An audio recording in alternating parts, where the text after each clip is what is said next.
Since seeing it's 6:30, welcome to the Village Board meeting for Monday, September 11th at 6:30 PM. We're here in the Village Hall Boardroom, and I'd like to start the meeting with a moment of silence to honor those souls lost 22 years ago. So if everybody could just take a moment of silence.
Thank you.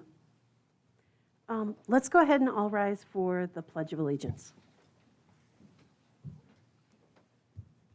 I pledge allegiance to the flag of the United States of America and to the republic for which it stands, one nation, under God, indivisible, with liberty and justice for all. Megan, would you call the roll call, please? Trustee Flino. Trustee Bonaski. Here. Trustee Mishler. Here. Trustee Briggs. Here. Mayor Domeratz. Here. I'd also like to note for the record that we have in attendance tonight our Student Advisory Board member, Haley Cook. So welcome, Haley. We'll get started with the Citizens Forum in just a moment. I just want to remind everybody, all village board meetings or all village meetings will require respectful behavior from the members of the board as well as members of the public in attendance. This includes both verbal and nonverbal behavior. Village board meetings include a citizens forum, which is an opportunity for the public to share comment from the community with the board in a limited amount of time. Please keep comments to 5 minutes or less. If more time is needed or if there are questions, we can schedule an alternative meeting with either the village manager or an appropriate resource. For contact information, email addresses and phone numbers for the village manager, the clerk treasurer, and the mayor are all available on the village website at www.fairportnewyork or fairportny.com. Village board meetings are also for the village board to complete such work as regular business of the board, appointments, making adjustments to the budget, auditing of the bills, approving code, and conducting public hearings. Public hearings are the opportunity for citizens to comment on a particular law or resolution for which the hearing is scheduled. Upon closing of the public hearing, the board will determine the action on the law or resolution. Village board workshop meetings are regularly scheduled meetings at which the board, by appointment, discusses specific issues with residents or other parties, does preparatory work in advance of a public hearing or a monthly meeting, reading of correspondence and announcements, and discussing issues of concern and projects being undertaken by the board. Workshop meetings are open to the public, but participation in the meeting is limited to the board and those with business before the board. I think that's plenty for today. So with that, I'd like to go ahead and open the citizens forum. If there's anybody who would like to speak, if you'd like to please approach the podium and let Megan know your address. Do we have anybody who would like to speak? Hi, Mr. Tulloch. Hi.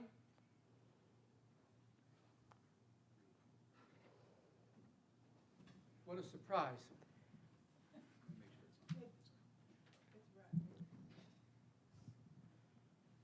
Wow. I need to be heard tonight?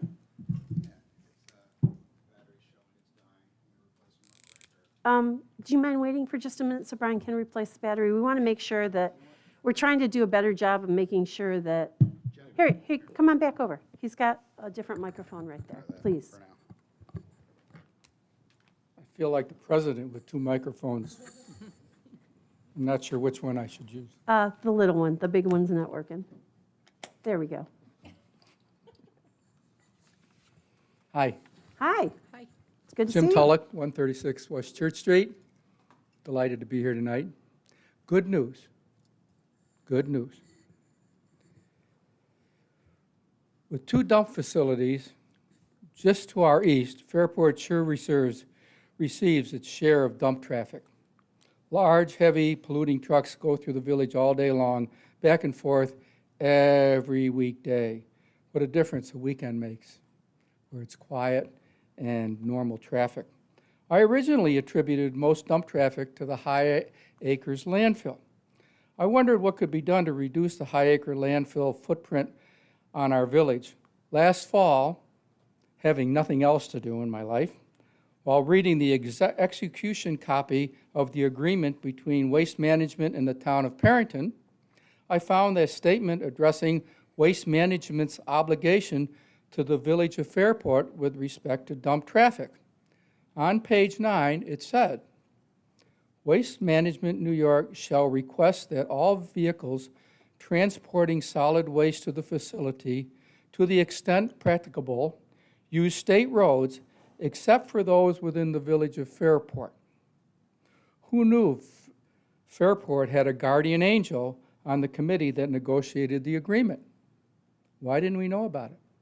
Why didn't we do anything? I called Karen Hanna, and he agreed to meet. We had a great chat. He agreed Waste Management had an obligation to discourage dump traffic from using state roads through the village. We met several times throughout the winter and into the spring. Bob Cantwell participated as well. All this led to a tete-a-tete in June with Karen, Jason Kennedy, Commissioner of Public Works, and Jeff Richardson, Senior District Manager of Waste Management.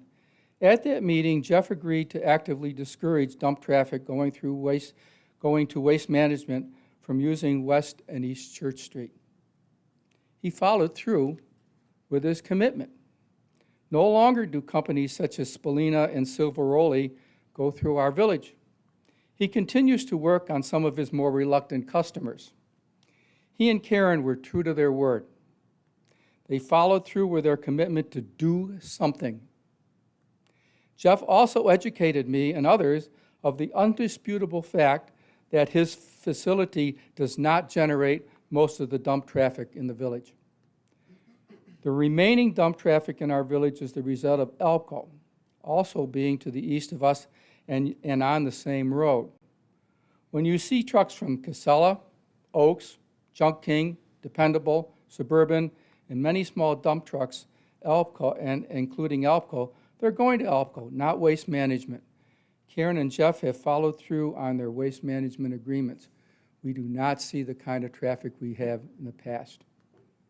I have two questions for you.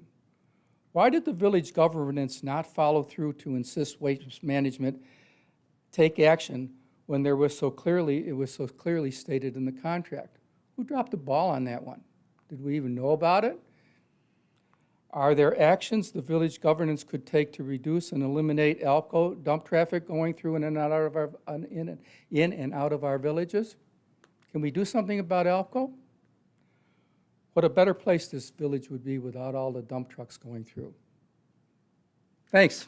Thank you.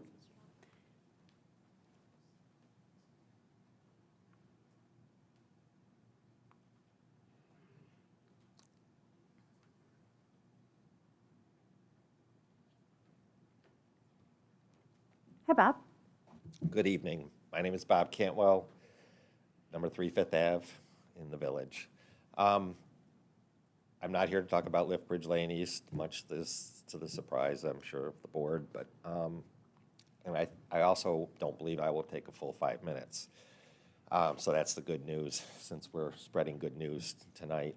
I just wanted to make a comment relative to encouraging residents of the village to be aware of their surroundings as it relates to crime that's growing throughout our region, not not just in the city of Rochester, but in the surrounding suburbs as well. I think the cliche about if you see something, say something, stands to reason. And it's certainly with our community policing that we currently have. We're fortunate to have the police department, and they are progressively active about prevention and concentrating on that. Unfortunately, there's only 10 police officers in our department, so we can't cover all of the eventuality of calls that occur. So we do need the help of the village residents to remain diligent about just being aware of your surroundings, and so that's just a plea for everybody. And again, this isn't Fairport, just Fairport. It's not.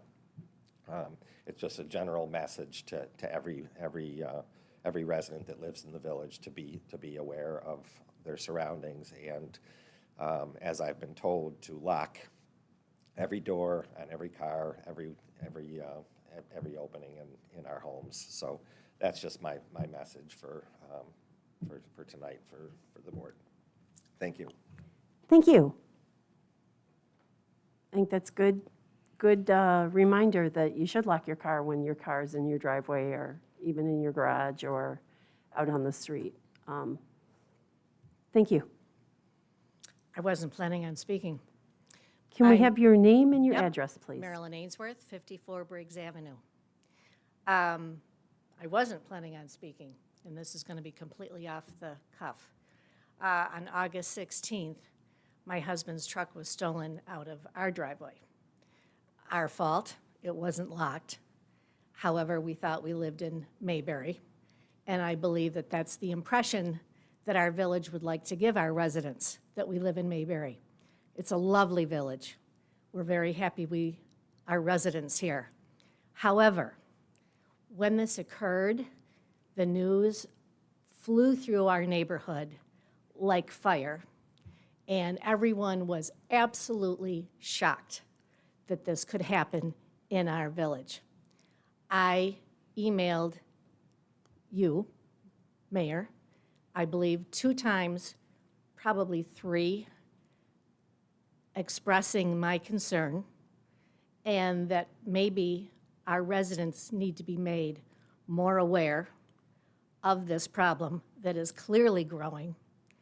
When this occurred, we were notified that in the town of Parenton, not necessarily the village, but as far as I'm concerned, we live all under the same umbrella, and that we should care about each other, whether we're village or Parenton residents, that this is a growing problem, and people are not aware of it. It's a sad event, but the residents that I have encountered are very frustrated, very disillusioned, very disappointed that more is not being portrayed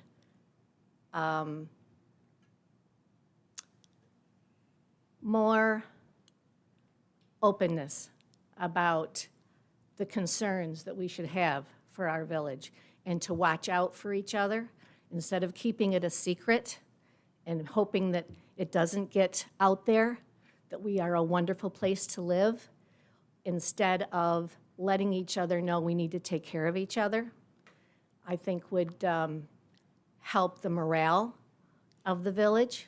I think it would help our the PR between our government and our residents, because the feeling is, let's keep it quiet. Let's not let anybody know. And that's pretty sad.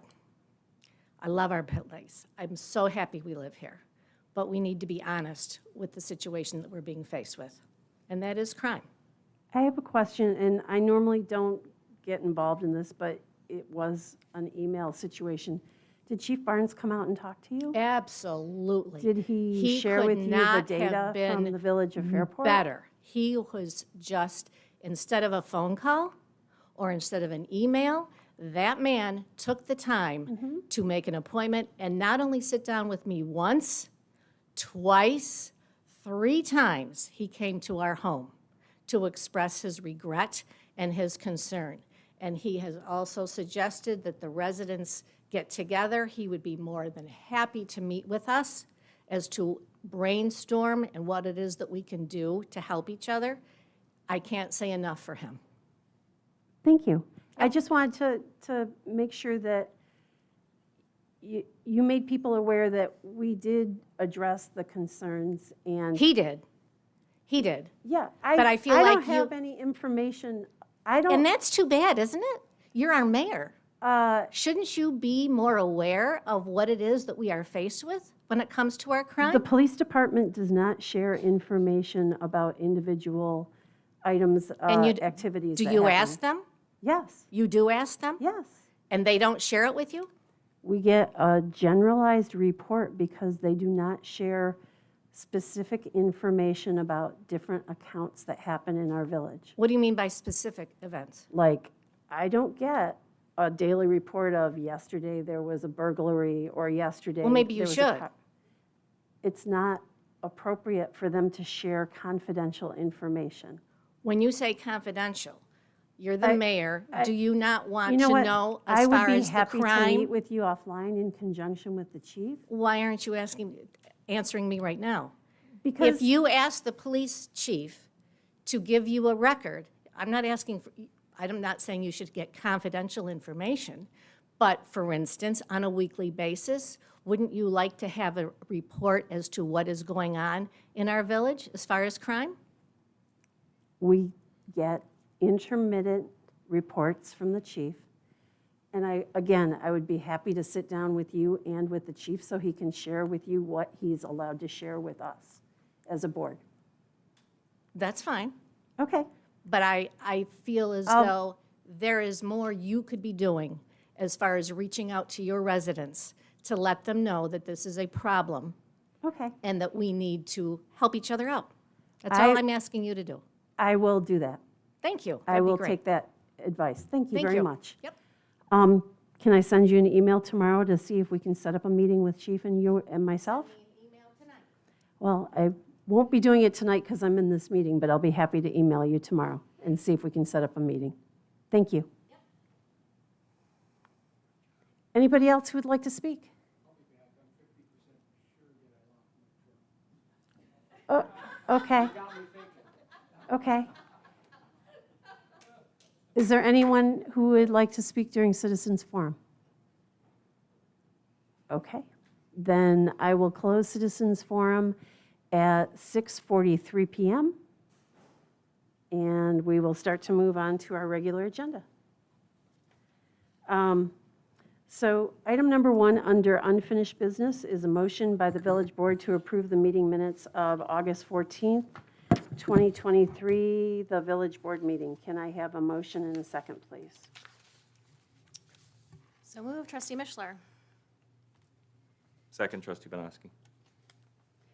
Any questions or comments about those meeting minutes? Hearing none, all in favor? Aye. Aye. Anyone opposed? That will carry unanimously. Item number 2 is a motion by the village board to approve the meeting minutes of August 28th, 2023, village board work session. I have a question.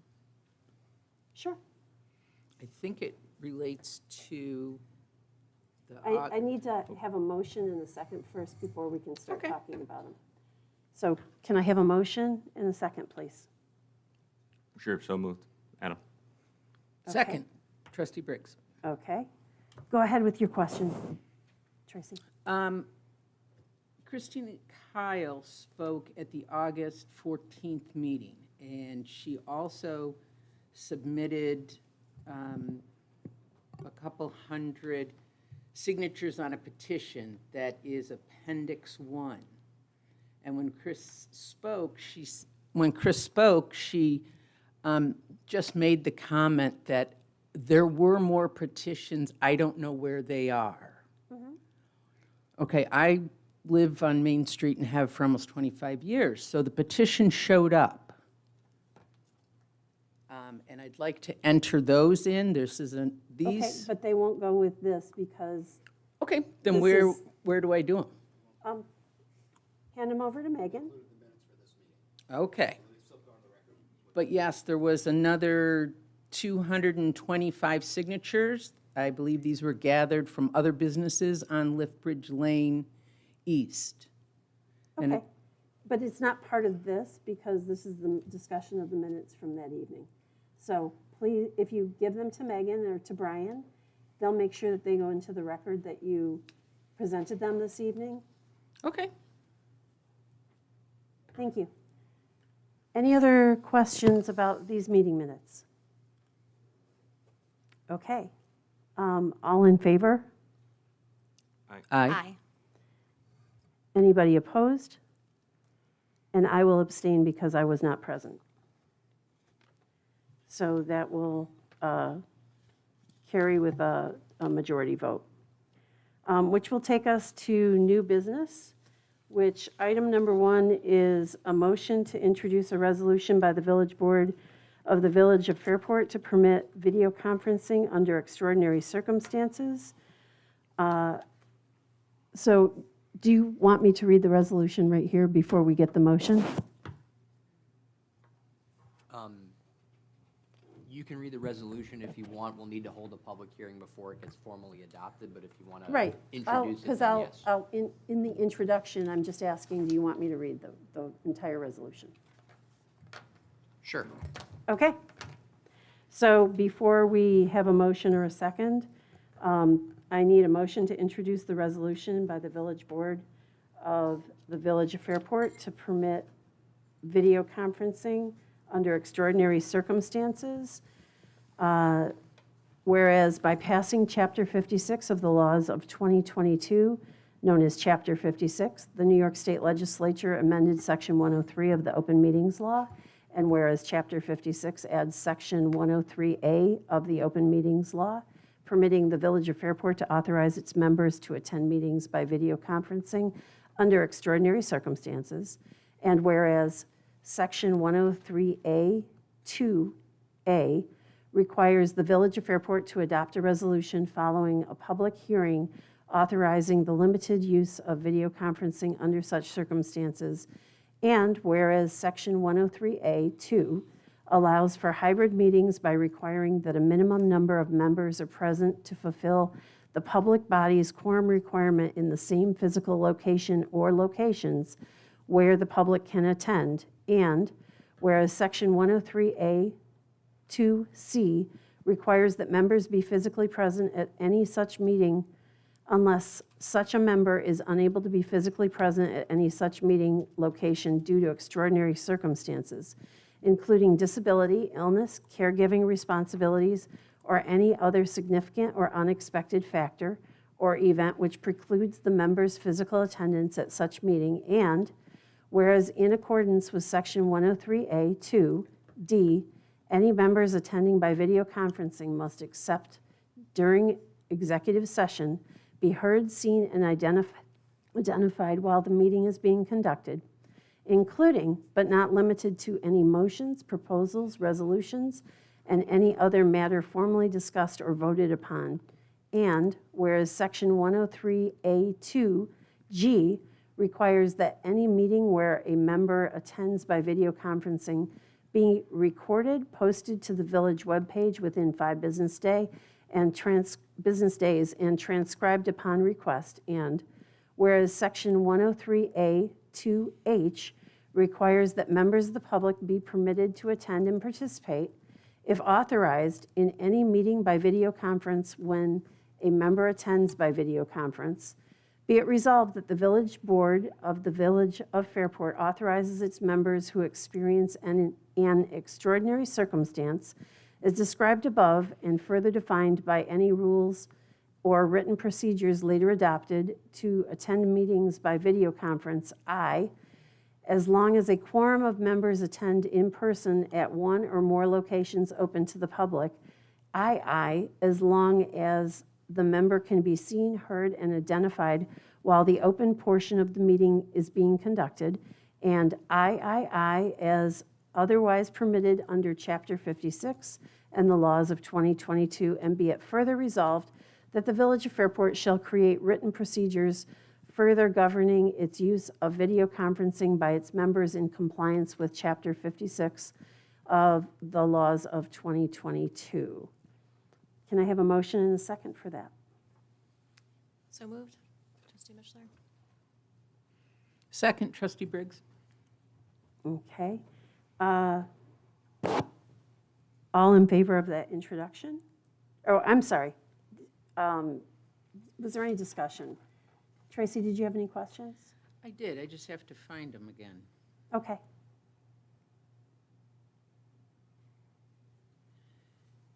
Number 4, I'm sorry. Number 4 says, "The mayor has in their discretion to determine that a certain meeting is ineligible for remote participation. If, under extraordinary circumstances, if there is technical limitations." I'm not sure when you It were. says due to particular administrative needs, technical limitations, or other considerations. But it sounded like when you read what was coming from the state, that didn't necessarily make a difference. Are you right? The state had a specimen recommended set of procedures that in large part is the nuts and bolts of what I prepared for the consideration of the trustees. In reviewing other municipalities' procedures, there were some other things that were adopted in other municipalities to give a particular board some flexibility to decide whether or not they want to proceed under video conferencing. I think the purpose of this provision would be if the mayor were to determine that something was before the board that evening that was not conducive to a virtual platform, that the mayor could decide that that should just be done in person with a full constituency of the board, or to move that to a different meeting where the full composition of the board could be present. So it would be the understanding that if there was technical difficulties, because we're still ironing out technical difficulties, it's the understanding that the person who is remote is not just, you can't participate because we're having technical difficulties. Things that would be voted on would be moved to a different meeting because of that lack of participation?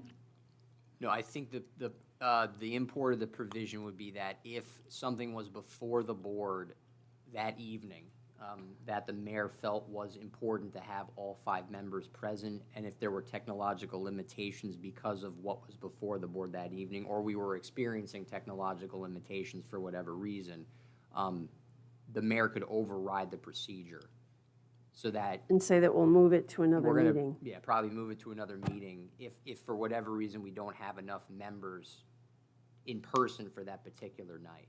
It just gives the mayor some flexibility. If, for example, let's just say we had something on the agenda that we learned that 400 people wanted to be present for. This room would not be capable of holding that number of people. We would have to move ourselves to, let's say we used a church or some other area to house a larger group of people, and we couldn't put technology in place fast enough to allow a remote virtual use by a trustee. The mayor could decide that we're not going to proceed with those procedures for that meeting, and that instead, we're going to have to hold it in person.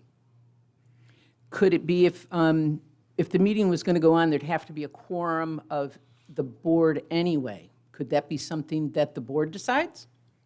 And then the mayor declares and have a discussion? It is within the discretion of the board to modify these procedures in that manner. So Well, at least, So, yeah, these are just proposed. Okay. So we will have a public hearing on this version, and with the input of the members of the trustees, any changes to this document that you feel is appropriate, we can make, so long as they're consistent with the statute. So I would say about 90% of this we can change because that's what the statute mandates. There's just a Right. couple of spots where there might be some discretion about how much flexibility or not you want to build into this so that we can make a judgment call as a village if, for whatever reason, proceeding through virtual means just isn't feasible. I guess I kind of like the idea of the board deciding if there's going to be 4 people here anyway, and then, just throw it up for a quick discussion, do a touch on it, make sure everyone agrees, or have a slight discussion that we're going to be canceling or moving or something. It's going in the opposite direction, though. It's going from remote to in person, correct? So we're going from a less or a more restrictive to a less restrictive, so Well, that feels good to me. As what I was gonna say, I think the situation is sometimes, you know, and I think we can continue to have this conversation and iron out the ideas, but if I understand maybe what you're picking up is, what if you find out a couple of days beforehand that a whole bunch of people want to get together? In order for us to make a decision as a board, we're going to have a meeting Right, that would to be make that one. decision, so. Push something off to another meeting so that that person who couldn't be here could be present. That's Well- what I'm taking this as. Right. In person.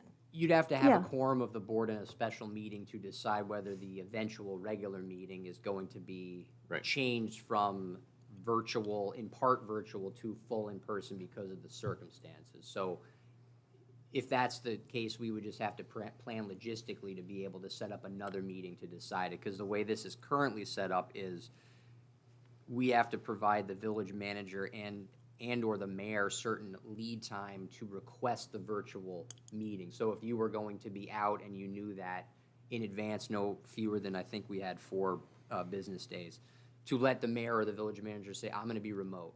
So please set it up so that I can fully participate pursuant to the procedures.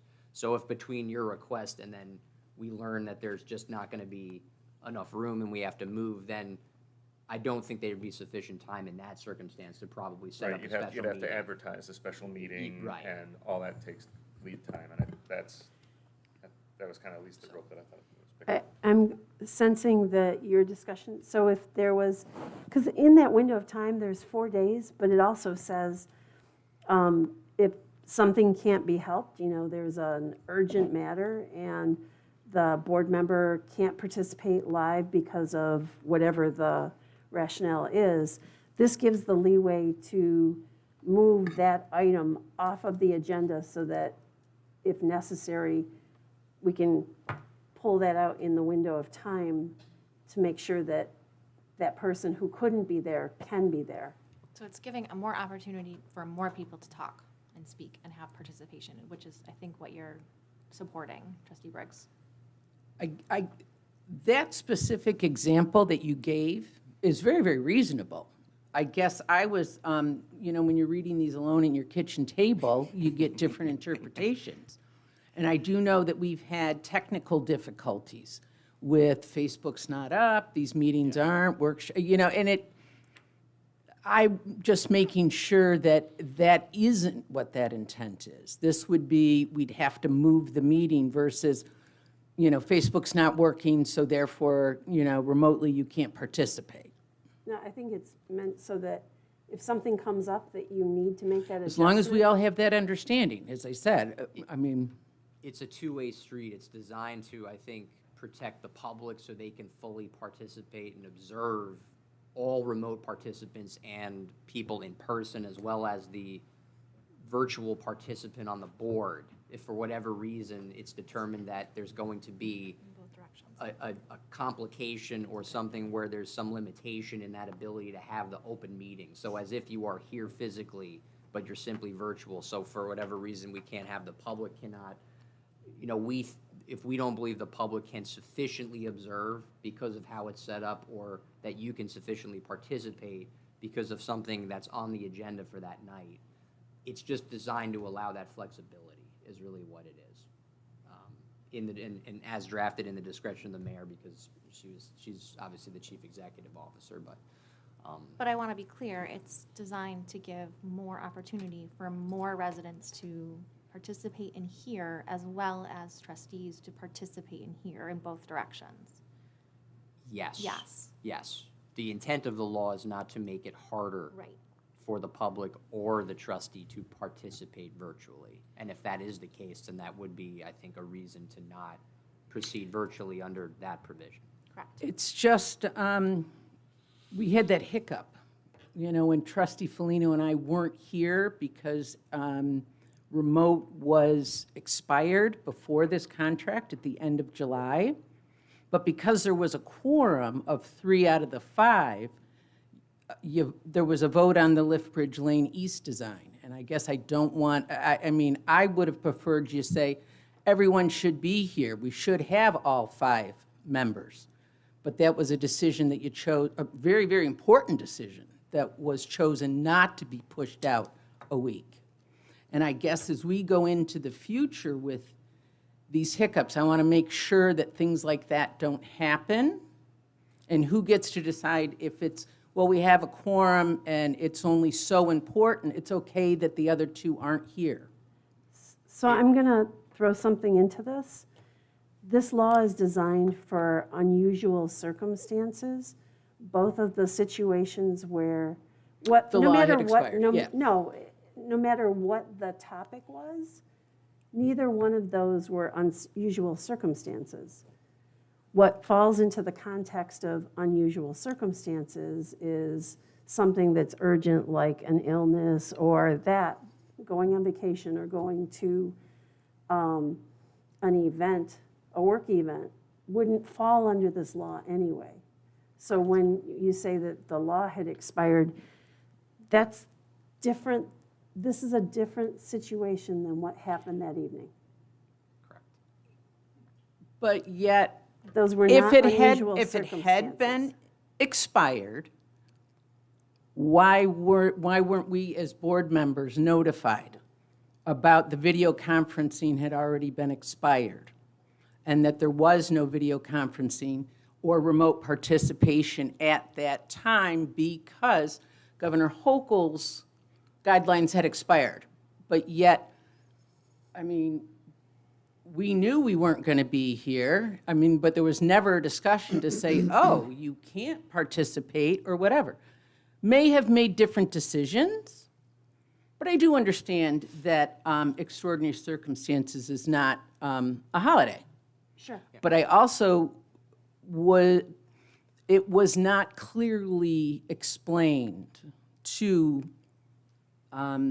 Trustee Felino or I, or anyone else who would have been in that situation. So I guess going forward, I really want to make sure. Trustee Briggs, did you participate in that meeting?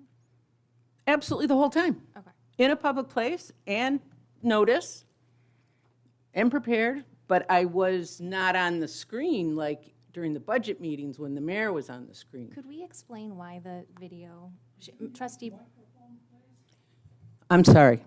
Oh, oh, I'll move it closer. It was on, sorry, sir. Trustee Briggs, you did participate in the meeting absolutely. verbally. Oh, I'm sorry. Trustee Briggs, did you participate in the meeting? Yes, I participated in the meeting, and when I talked to Manager White, and we had a conversation, or I guess it was emails, I was led to believe, maybe naively, since there was no discussion, that Governor Hochul's resolution had expired. So here I am. Absolutely. I got an email that I opened at 5:30 that night. But I So was in a public place. Did you ask if you could vote? Because I was remote for that meeting, and I called into that. I was told via Brian from the lawyer that no, I couldn't vote on anything that might happen to vote. So I'm using the looking- example of the budget meeting, there was no vote, and I was only on that call so that if there was a question, that I could ask a question. Because there was no vote that night. It was just a budget discussion meeting. 'Cause I knew And what that was, I that knew was that I just a could not- discussion meeting as well. I So knew that I could not vote remotely. And I didn't. Trustee Briggs, I know that one of the concerns that you had that night was that there was no visual for yourself. I don't know if maybe Manager White could explain the visual piece.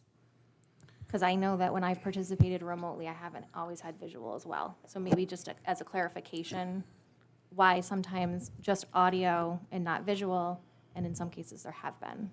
Because it's happened to me as well, so maybe just explaining how that might happen. The intent was to have as a Zoom, so you can have audio and visual. To why it didn't work, I can't speak to, I don't know if Dan can share anything, but it's, the question was, why wasn't there any visual when the Zoom meeting was on 2 or 3 weeks ago? There was audio, but not visual. I think we were having some issues between Zoom speaking with the software, right?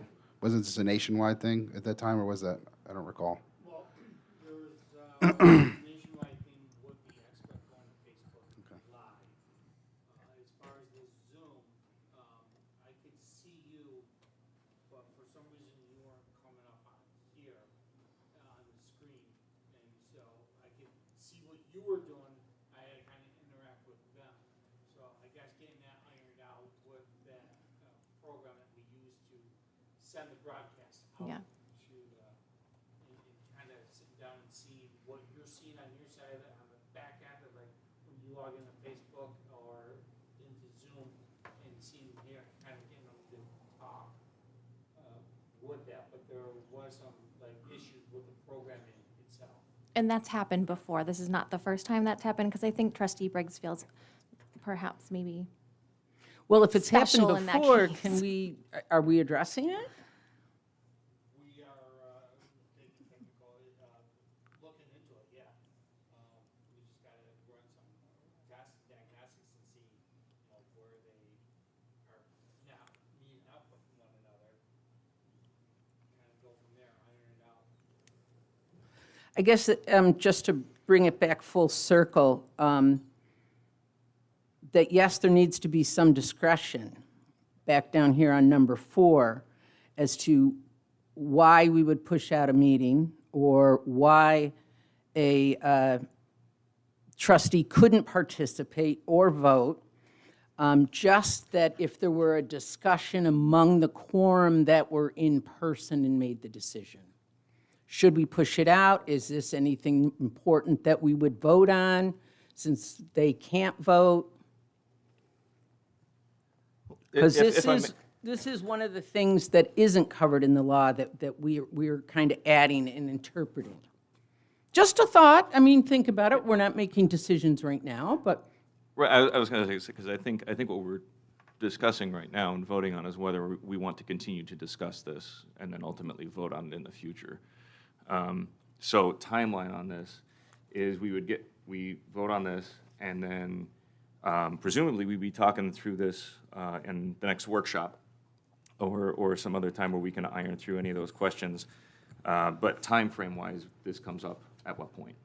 So there'd be a public hearing at the workshop meeting, in addition to further discussion by the Board of Trustees on then adopting, after the close of the public hearing, whether or not to proceed with adopting the procedures to implement remote participation by the Village Board of Trustees under extraordinary circumstances. So this document can be changed either tonight if there were comments that all the board members felt were necessary, or even after the public hearing, if you hear feedback from the public or you review it further between now and then and decide changes need to be made, so long as they're consistent with the statute.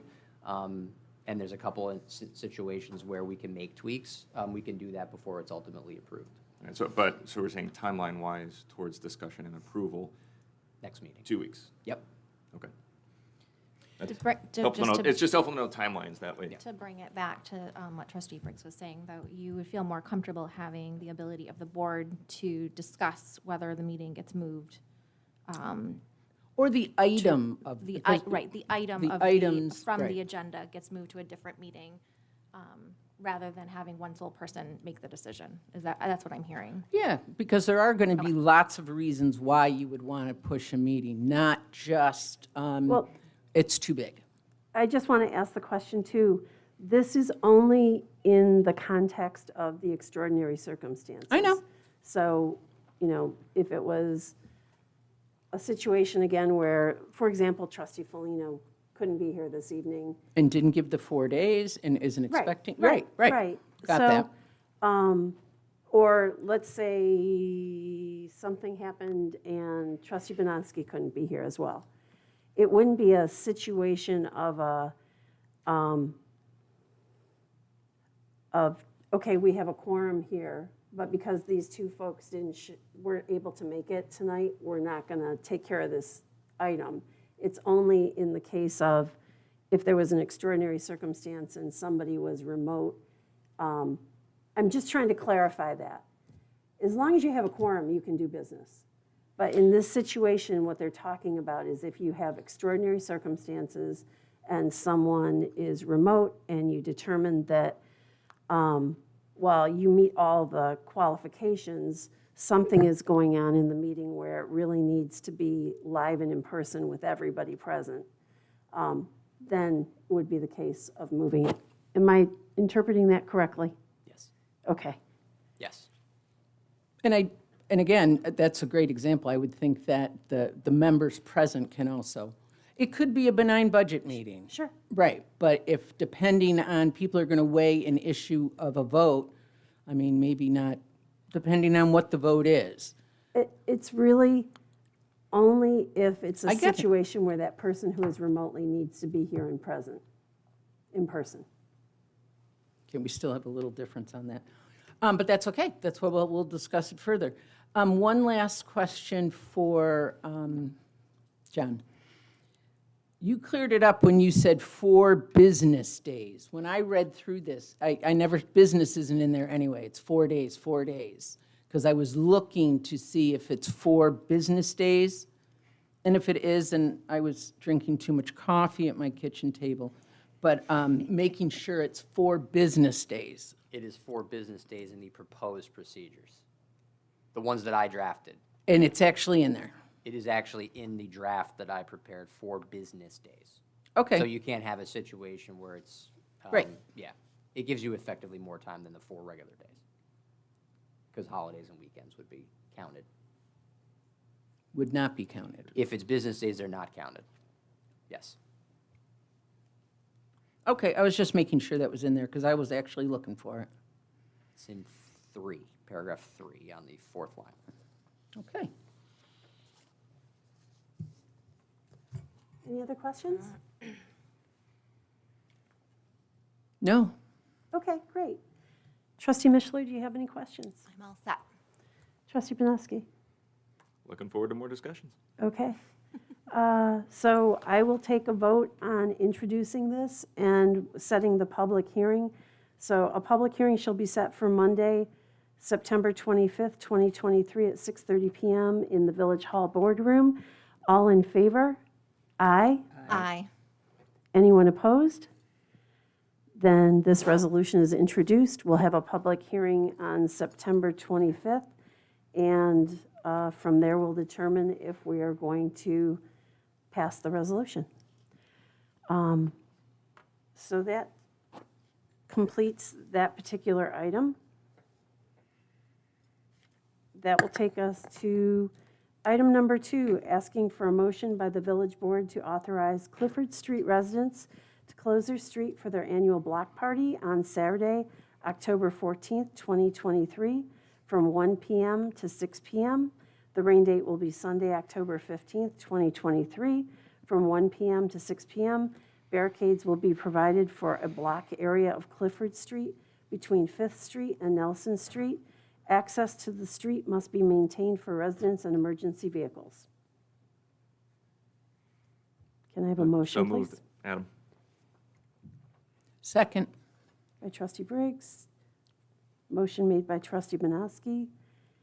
Any questions or concerns about this? Super exciting. Anything from you, Trustee Benosky? No, I mean, I think I keep saying these are great, these are fun, keeps, all the different neighborhood character and a chance for folks to get together, so Yep. I love seeing them. And I was going to give a shout out to Trustee Felino. He always makes Oh, yeah. sure that residents can get in and out, and emergency vehicles. Look at you smiling. So it's actually included now. So that was for Trustee Felino. Okay. All in favor? Aye. Aye. Anyone opposed? That will carry unanimously, which takes us to item number 3, which is a motion by the village board to authorize the Town of Perrington Recreation and Parks Department to hold the annual Halloween parade on Friday, October 27th, 2023, starting at 6 p.m. The parade will begin at Joanna Perrin Middle School parking lot and travel down Potter Place, ending at Potter Memorial. Potter Place will be closed to traffic for the duration of the parade. Can I have a motion and a second, please? So moved. Trustee Banowski, Second. by trustee Briggs. Any questions? Do you have a, I was Do you gonna say, have a I gotta co- make sure this happens, because the little guy's got his I was- costume picked out and everything. I was going to so- say, do you guys have your costumes all picked out already? Oh, yeah. You're not going Oh, to no, share? we got multiple years already planned out. Okay, all right. Anything else? Oh, that's all. All right, I'll move over to the side. No, I look forward to it. I usually catch parts of it, of all the kids. It's just a wonderful event. Do we know how many years this has been going on? This is such a great tradition. I don't, but a long time. long It's great, time. yeah. Fantastic. Do you have your costume picked out? Not yet. Trustee Briggs, do you have your costume picked out? My senior in high school does. Okay, well, that's good. It's good that everybody's prepared. Megan did it when she was young, so it's been going on a while. Wait, I was gonna say, let's not do the math, because I was gonna say, it's been going on since I was young too. She's old, too. All right, that's enough of that. With no further discussion, all in favor? Aye. Aye. Anyone opposed? And that will carry unanimously as well. Item number 4 is a motion by the village board to enter into an intermunicipal agreement between the Village of Fairport and the County of Monroe for the purposes of authorizing the installation of new law enforcement records management system and automated field reporting software system, and to authorize Julie M. Domeratz as mayor to execute the agreement. So moved, trustee Mishler. Second, trustee Briggs. I'll start over at this side. Any questions? Now, if I'm not mistaken, this is a fairly regular thing, right? So- Yep. Any questions, Emily? No, this is routine. This is. Okay. Yep. Any questions, Tracy? I just wanted like a 3-minute understanding of what this is. And if it is something we do year after year, and it's just a continuation of something. Before you jump in, Brian, can I Please, add something? please. So as the chair of the Council of Governments, which is the meeting of all the superintendents and the mayors, and the mayor of the city of Rochester, along with the county executive, they put a plan into place as a cost savings, where if the county of Monroe has an overarching agreement, that any one of the municipalities can jump onto that agreement to try and save money for the municipality by sharing the cost agreement. So that's one of the things that the County of Monroe has been working really hard with the Council of Governments to make sure that all of the communities have access to the County of Monroe, to their contract system, so that if the County of Monroe enters into a contract, let's just use a different example.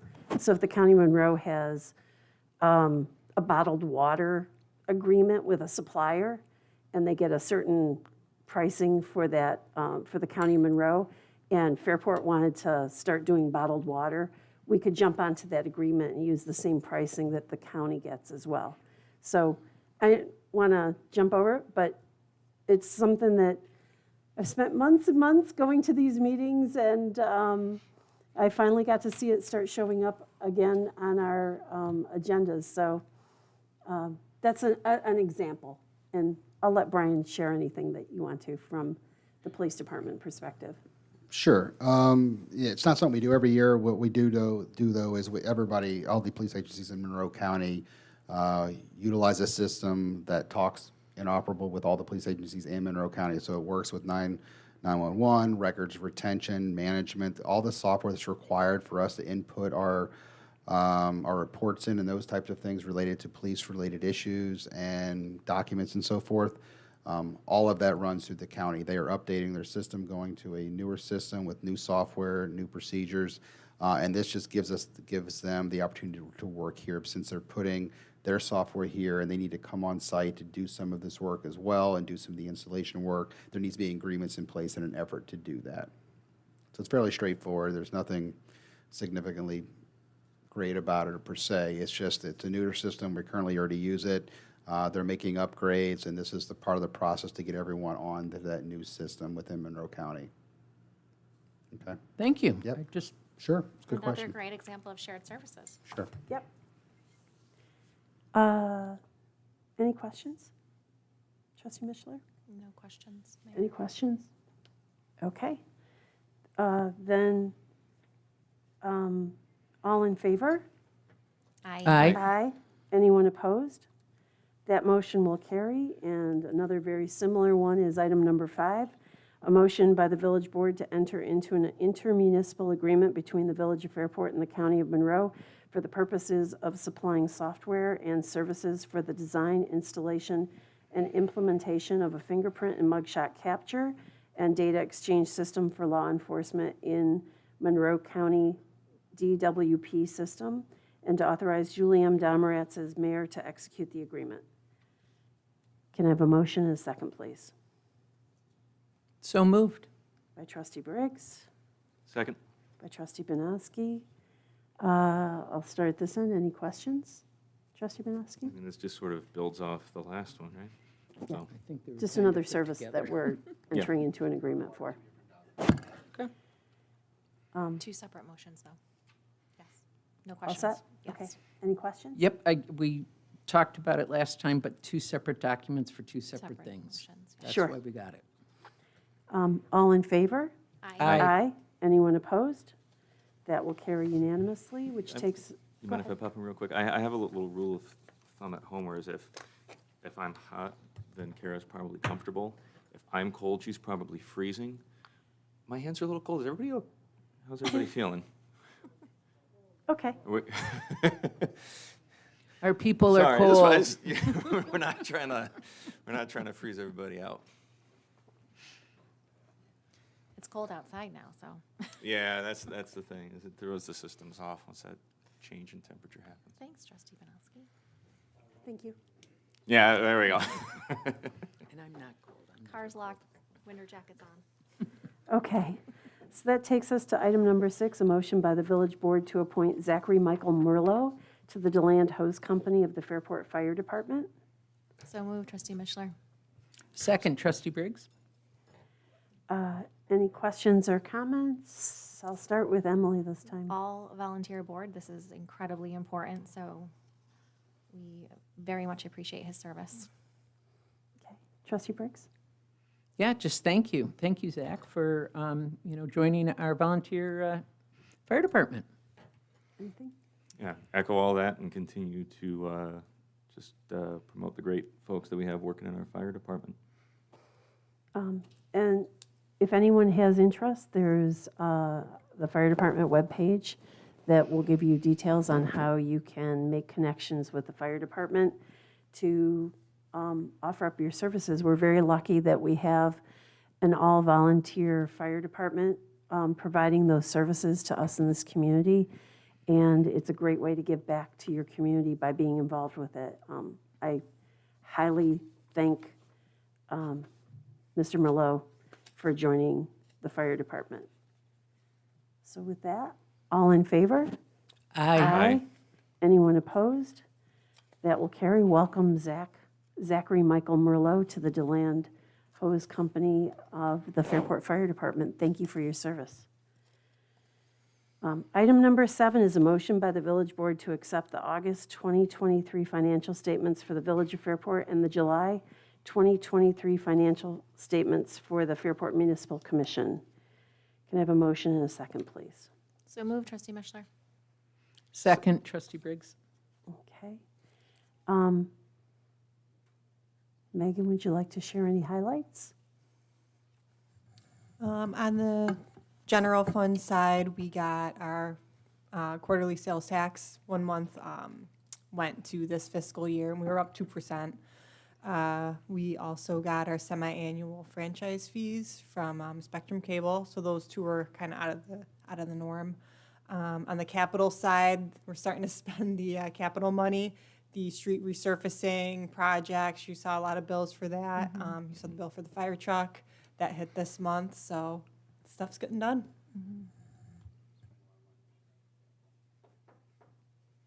Any questions from, I'll start down with trustee Briggs. Any questions? I don't know if it's in the I don't know if it's in the audited bills, number 8, when you read through all the checks that have been written. Is that the next item? Yes, Then I'm good on this item. okay. I'm good on this item as well. Okay. You all set? All right. All in favor? Aye. Aye. Anyone opposed? That will carry unanimously. Moving to item number 8, a motion by the village board to authorize the audited bills So moved. by trustee Banowski. And second, trustee Mishler. Okay. So I know that trustee Briggs has a question. Do you want to hear from Adam and I first? Yes, we I did the auditing do. first. Okay. So, Mr. Banowski, trustee Banowski and I both audited the bills last night. We did it separately. I think you did it first and I. Oh, We audited the bills last night. We did it separately. He came in first and then I came in. Pull your mic up. There you go. There were just a few little things. There were some, we are exempt on tax, so there was just a few items. Christine explained that those items were clarified. We saw a bunch of the capital improvement projects on the bills. There was a lot of things. Everything seemed really good. I think there were a couple questions that you had as well. yeah, no, but like I think you kind of touched on those though too. Some of those we put out, some of them were just clarifying, particularly like billing cycles within healthcare and those sorts of things. Yeah. I think there was one question about attorneys.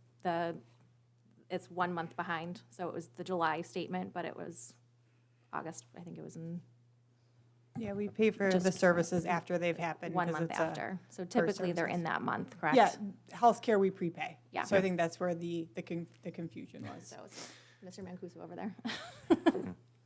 Well, I get it. You know, Other- it takes time to compile all the hours and stuff Yeah. that you've done. And you I'm put that just through kidding with you. processing, and then that comes through. So yeah. Yeah, those were just a few of the questions that we had that were all answered. Okay. Trustee Briggs, you had a specific Did I see these question. right? Turning point signs. Mm-hmm. That's correct. What did we do with Turning Point Design? There were signs in there for, I know, the police department had some new labeling on the lockers and things like that I saw.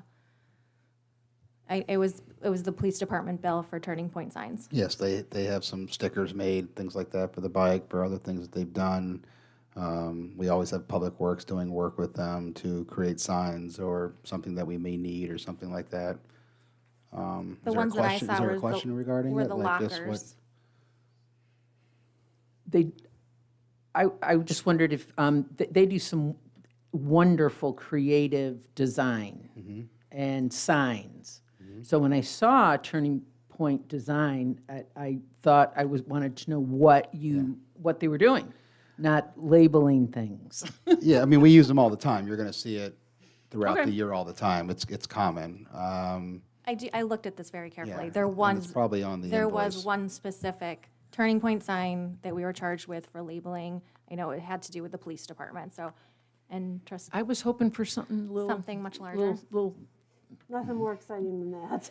that's what I would, okay. And the second one was Wayside Garden Center for like 14,000. So I was wondering, with our green spaces and maintenance and plantings, mulch, trimming, whatever. So I was hoping again what that money was spent on. I'd have to look back exactly what the Wayside Gardens. I can't speak to it without looking at the invoice. I mean, I believe there were some plantings. I believe there was some fertilizer in there. But yes, I would have to go back to that exactly. Because I know, especially at last meeting, we brought up the maintenance of our public green spaces and Right. addressing those green spaces that we have, our parks on Main Street and the canal. And then I see this chunk of money, and I was just hoping it wasn't fertilizer, that we were addressing some of those things. You know? And our supervisor with the DPW signs off on all of these. So that was signed off on. Oh, I'm not questioning, I was just wondered what it was. Was it mulch and plants and perennials, or? And just for the record, no fertilizers. We don't do fertilizers as a No. village. We're a green village there. Okay, let's make sure that doesn't get misinterpreted. No fertilizer. Megan, if trustee Briggs wanted to see the further breakdown of that, is that bill downstairs?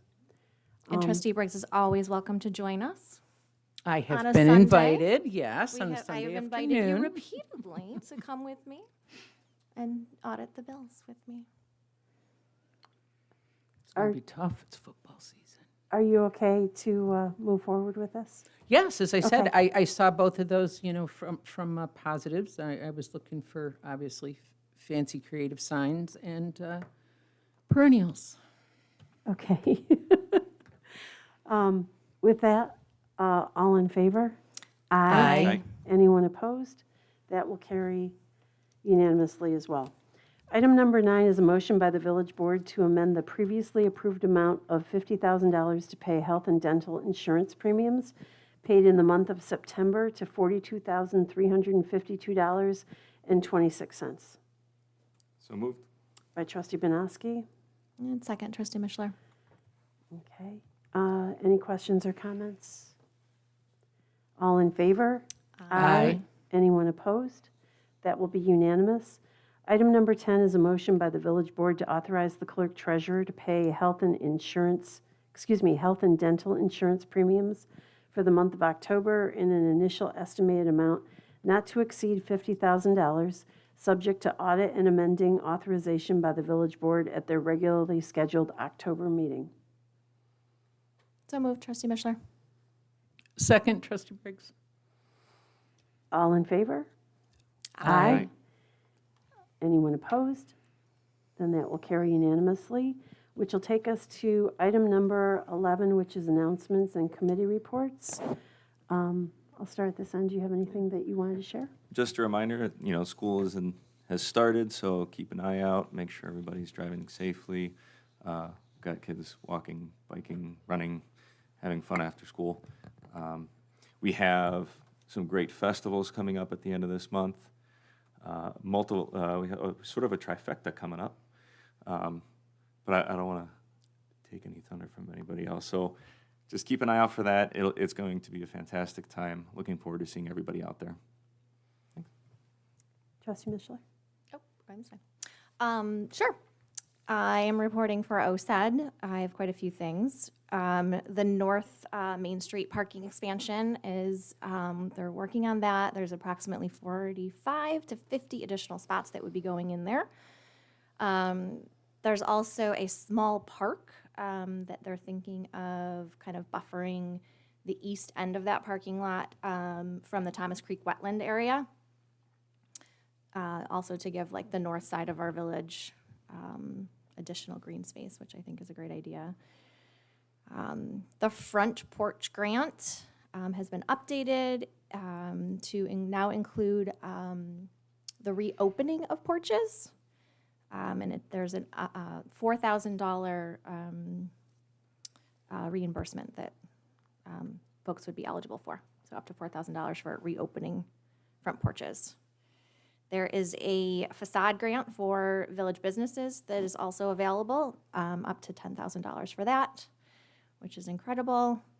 And I know Martha Malone was very excited about the website. It's up, it's live. It is fairportosed.org if you want to check it out. It looks incredible. Their branding looks incredible. They're doing really great things. And if you go on there, there's a little spot further down on the front page where you can subscribe to their newsletter, which I think is a fantastic idea. So if you want information right away and you're subscribing to that, it will pop right into your email. So that's a great way to keep in touch with them too. And I think that's it. Okay. Thank you. Trustee Briggs? I'll just piggyback on OSED for a sec.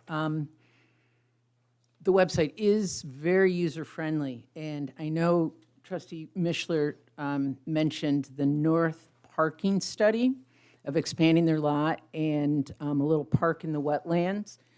all of that information is on their website, and it's very easily accessible if you want to read the comments from the, not comments so much, but there's some very good charts and graphs from the community input piece on the website.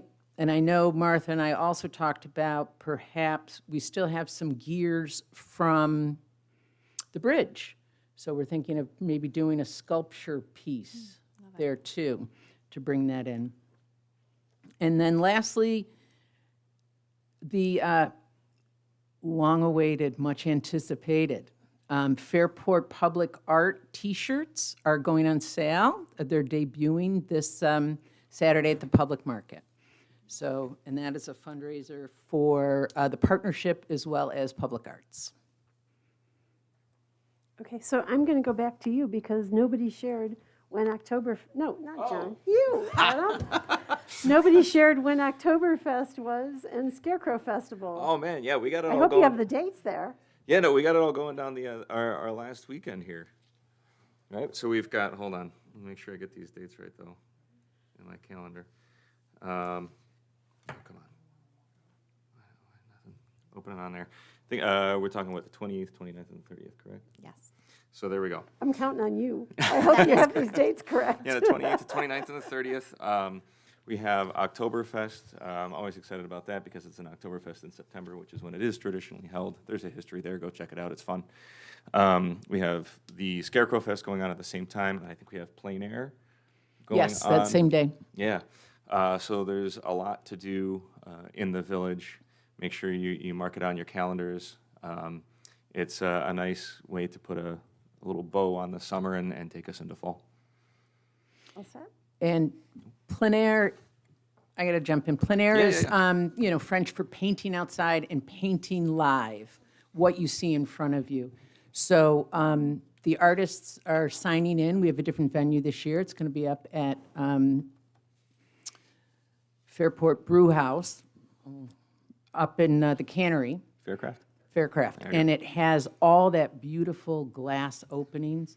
So the artists come in like at 9, they have to paint on site like between 9 and 11, and then all of that artwork is put on display, and there's a reception and an auction in the afternoon. So as you're looking for the scarecrows or on your way to Oktoberfest, we should see lots of artists at easels around our village as well. Yeah, they can set up kind of wherever they want. Yeah. And also, admission to the Oktoberfest that afternoon is free. So you can go into the tent and enjoy the vendors and enjoy the food. And there's no admission, I think, until 6 o'clock on Saturday night. All set? Okay. I had something that I wanted to share with the board and I wanted to share with the public that I received today from Chief John Overacker. And we had someone who volunteered for our Fairport Fire Department that we appointed this evening. And I just thought that people should know a little bit more about the folks who volunteer their time for our fire department. This was a Penfield ambulance press release that came out within the last, Friday. And it's about Parrington Ambulance, but it's one of our fire department members that on Labor Day morning at 9:30 or so in the morning, Penfield Ambulance was dispatched to a call for a person who was stung by bees on Harris Road. On arrival, Basic Life Support Ambulance 3719 found the man in his backyard lying on his back in a bee suit next to several bee boxes. EMT Ike Mulligan, who is a member of the Fairport Fire Department, responded along with EMT Ashley, I'm going to mess up her last name, Pachada, cautiously approached the patient. He was found unresponsive and was having additional issues.